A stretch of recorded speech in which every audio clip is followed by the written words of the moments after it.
Welcome, ladies and gentlemen. My name is the AmericanSpyFox. Right now, what I'd like to do is give credit where credit is due. Let's talk about not only Dave and Chris and Pat Smear, let's talk about all the members of Nirvana. From the very beginning, let's give credit where credit's due. Let's talk about everyone who helped with the formation of Nirvana. Before we get started, I also want to thank my members. I believe we're up to 46 members now. You guys have instilled a new confidence in me. You continue to support the channel, and I absolutely love you for it. You guys, all of your names will be in the credits at the end of the videos. Thank you so much. As most of you may already be aware of, a band becomes eligible for the Rock and Roll Hall of Fame 25 years after their first debut album. And there's a lot of factors that go into whether they make it or not. Their influence, the significance of their music, how many records was sold. There's a lot more than just sales though. And everybody knew that Nirvana was going to be accepted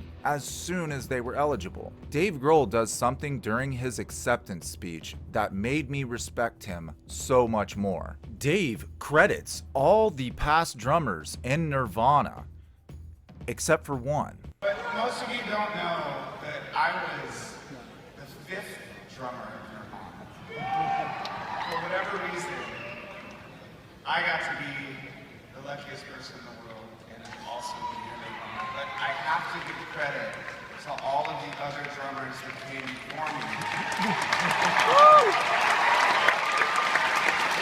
Burkhardt, thank you very much. Crover,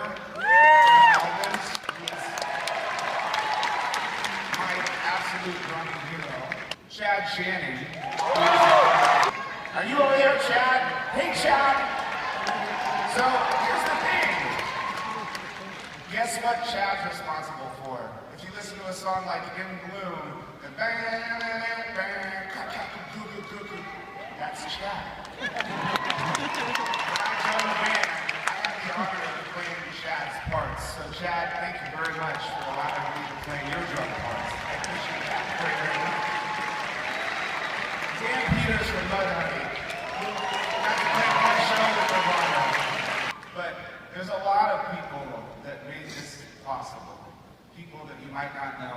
And that other drummer that you may not know? His name's Bob Mcfadden, another Aberdenian who grew up with Kurt and Chris. Fecal Matter was actually formed in 1985. Dale Crover was on bass. A guy named Greg Hawkinson was on drums for that demo. It was recorded at Kurt's aunt's house, but we're specifically talking about all Nirvana members. Technically, Greg was a drummer with Kurt, but it would have been pre-Nirvana under the Fecal Matter project. In 1986, the concept of Nirvana is already in Kurt Cobain's head.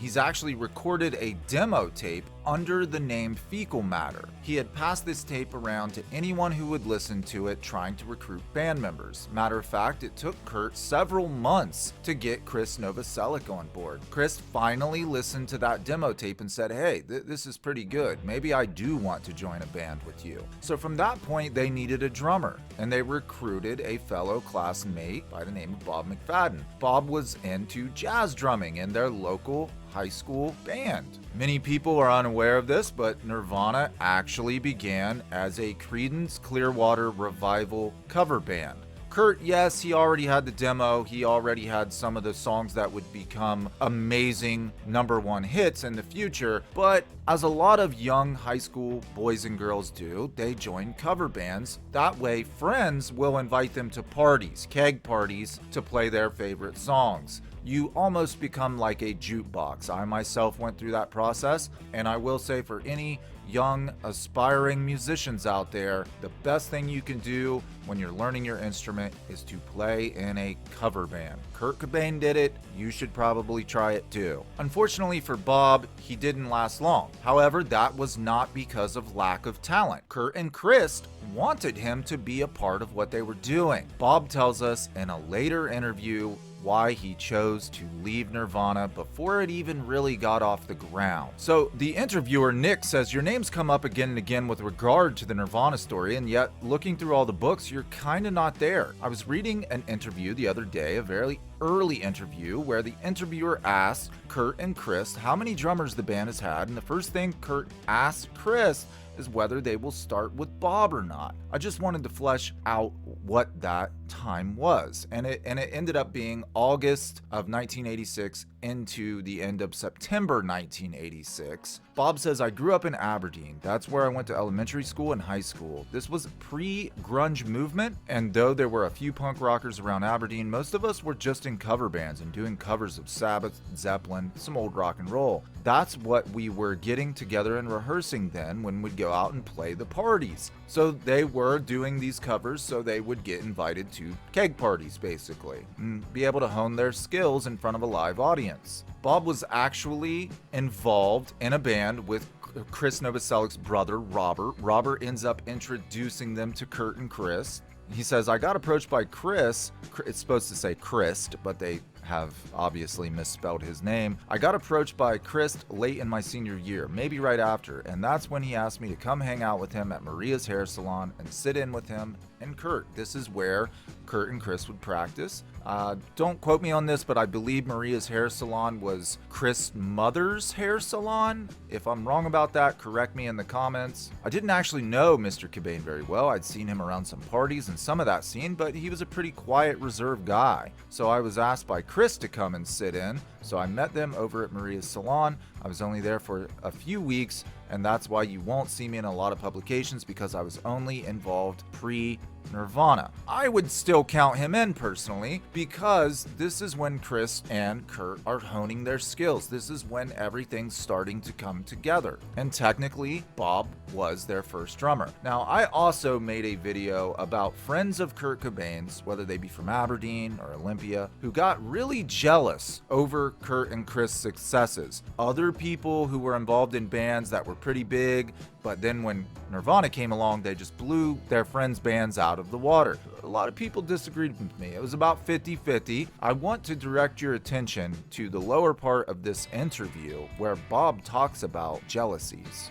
But first, let's ask the question, why did Bob leave the band if Kurt and Chris wanted him to stay? He says, I had to make a decision. I was talking to my girlfriend who became my wife, Mrs. Tina Mcfadden, or Faden. She was asking me what my plans were. Are you going to work and have a family, or are you going to go out on the road? And at that point, I had to make that decision. Did I want to do this music thing, or was I going to raise a family and join the working class? He says that he doesn't regret it. He had two beautiful daughters, Kayla and Kinsey, a good career, and I still know some people in the industry. So Bob actually chooses to leave them. They don't get rid of him, which should tell you that Bob's probably a pretty damn good drummer. But later in the interview, he talks about jealousies, and I'm not quite sure I understand where he's coming from at this point, because after all, he did choose to leave them. They did not leave him. I know that at one point I harbored a few feelings out of jealousy, just because I'd not become part of what happened to them. But I worked through all of that really well. But I know some people in the area, people in the scene, who went through a lot of dark stuff because of what happened to Nirvana and had a degree of envy because they weren't a part of it. So here we have an insider, someone who was actually there, who remained in Aberdeen taking care of his wife and his children, was around all these people that Kurt and Chris would hang out with. When Kurt and Chris left Aberdeen and became famous, there was a lot of people who became jealous, and some of those people were in bands themselves. And I'm not going to mention the two main people that I feel were the most jealous, because I know a lot of people, it's a controversial topic, and I'm just going to stay away from it in this video. You can watch my friends who were jealous of Kurt's success video if you want to get into that. Bob Mcfadden unknowingly makes the absolute worst mistake of his life, and I feel for you, Bob. If you're watching this, man, I seriously feel for you. I've been in a similar situation where I could have went on tour with a band and I had to choose family over that lifestyle. Trust me, I get you more than you think. However, Bob does make a huge mistake and enter the second drummer, Aaron Burkhardt. Aaron is a rather rowdy character, as we're about to find out. Aaron will be with Kurt and Chris throughout the year of 1987. He basically joins in the beginning of 1987, and by December of 1987, there will be yet another change. Aaron plays the first ever Nirvana show at a house party in Raymond, Washington. He also plays Nirvana's first radio live broadcast, KAOS, May 6, 1987. Now, Burkhardt's dismissal from Nirvana came from his own behavior, and you guys are probably recognize him. He's been in a few of the documentaries about Kurt, including Soaked in Bleach. He's the guy who says, well, we were Ted Ed Fred, and we were Pin Cap Chew, and then we were Bliss, and then we were Nirvana. He's that guy. He was a very rowdy character. He liked to drink. He liked to fight. And I don't mean like keyboard fight. I mean like fist fight. He actually got Kurt's car towed while fighting with a police officer, and that was it for Kurt. He said, I'm done with you. You're bringing a negativity to our band. You're getting people hyped up in the wrong way. You know, take that shit to a Hatebreed concert or a Pantera concert. Nirvana's, we're into more like moshing and slam dancing, not fist fighting. By January 23rd, 1988, however, I would refer to Dale as Nirvana's third drummer because he did step in and do some recordings and help them through their temporary issue with not having a drummer. And Dale, again, as a friend, would step in throughout the years, here and there. After the January recording with Reciprocal Recordings, Dale moves to San Francisco. Remember that Dale is the drummer of the Melvins, and he's got his own thing going on, and they're actually more popular than Nirvana at this point in time. He says, sorry guys, I'm moving, I got my own thing going on, but here's a guy I'm going to suggest to you. And he suggests Dave Foster, the fourth drummer of Nirvana. It's early 1988. Dave Foster, not Dave Grohl, Dave Foster joins the band. He's only with them for a couple months, and why? Because his personality is similar to Aaron's. He ends up getting in trouble with the police, does a stint in jail. Chris and Kurt's ambitions far exceed everyone around them. They're sick of it. They decide to run an ad in the Seattle publication The Rocket. They get no good responses. However, it's at this time that friends introduce Kurt and Chris to the fifth drummer, Chad Channing. Unfortunately, Dave Foster misses out on being a world-famous drummer because of a stupid jail sentence. Quote from Chad Channing, they never actually said, okay, you're in. What happens is Chad just starts coming over and jamming with them, and they just sort of mesh into a band, into Nirvana, what we know on Bleach. He never asked to be in the band. They never asked him to join the band. He just was willing to show up to practice, and he didn't go to jail, so they kept him. Chad plays his first show with Nirvana in May of 1988, and by November of 1988, they've actually got a deal. And this is how it usually goes, especially with small record companies or maybe bands that the record company's unsure of. They will have them record a single first. If the single sells well, then they'll give them an actual record deal. And this is what happened with Nirvana and SubPop. SubPop says, record a single, we'll see how it does. It did well, they make Bleach. In case you didn't know, Love Buzz is a cover from an old band called Shocking Blue with a female.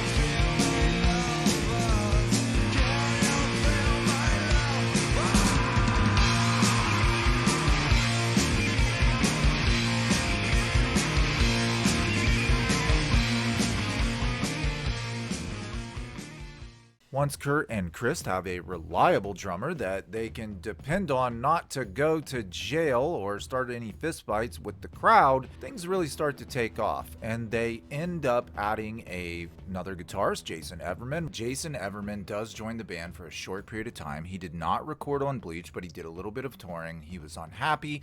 He decides he wants to go into the military. And not only does he go into the military, he joins the Army Rangers, an elite group. Ends up becoming a special forces guy. I don't know, a lot of that stuff's secret, so we don't really know what they do. He spends like over a decade in Iraq, Afghanistan. He's now a consultant for the military, and he has a philosophy degree from Columbia. So he's in very good shape, and he's a badass, and he's very intelligent. He kind of became a rock star in his own right, just on the totally opposite end of the spectrum. So after a short stint in first Nirvana, then Soundgarden, two of the best bands to come out of Seattle in the history of music. Jason Everman just gives it all up, goes to the military. Bleach releases June 15th, 1989. It makes SubPop quite a bit of money. It does even better than they thought it would. Matter of fact, at the time, the big band coming out of SubPop that everybody thought would make it to a major label was Mudhoney and another band called Blood Circus. Nirvana was actually one of the bands that they thought was one of their worst acts, and it just shows how freaking wrong they were. Now, Chad Channing ends up leaving after Bleach. Why does Chad leave? Well, you know, we could be nice and we could say creative differences, but what it really came down to was no one tells Kurt Cobain how to write a song. Chad was unhappy that he could not partake in the creative process, in the writing process. He wanted to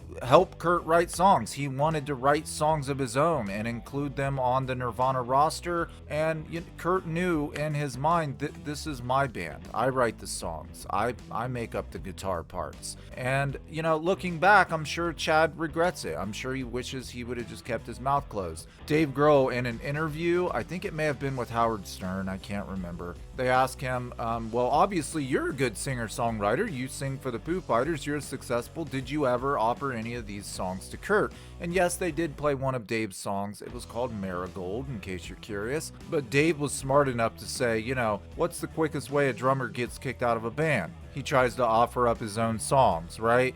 Dave was smart enough to keep his mouth shut. He knew that Kurt was the ringleader. He knew that Kurt was a musical genius, and he was going to ride that wave as long as it would take him, and as far as it would take him. Chad didn't know any better, but Dave had hindsight. Chad was kicked out of the band because of this reason. Dave was smart enough to learn from Chad's mistakes, keep his mouth shut. It's also worth mentioning Dan Peters, the drummer to Mudhoney. Sort of like Dale Crover, he would step in temporarily just to help Kurt and Chris out.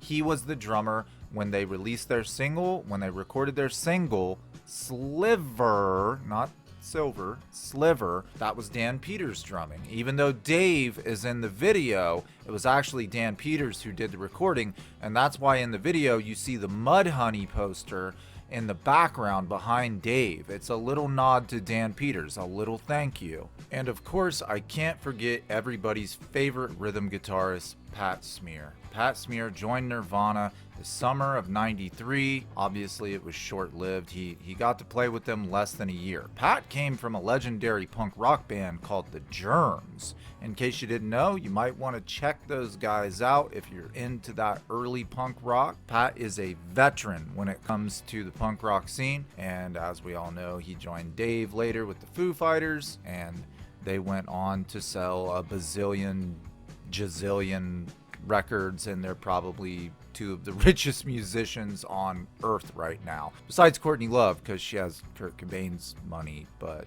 you know. And that, ladies and gentlemen, is hopefully the complete list of Nirvana members. I hope you enjoyed the video. Don't forget to hit that subscribe button, leave me a like if you learned something new, and I'll see you in the next one. Bye bye.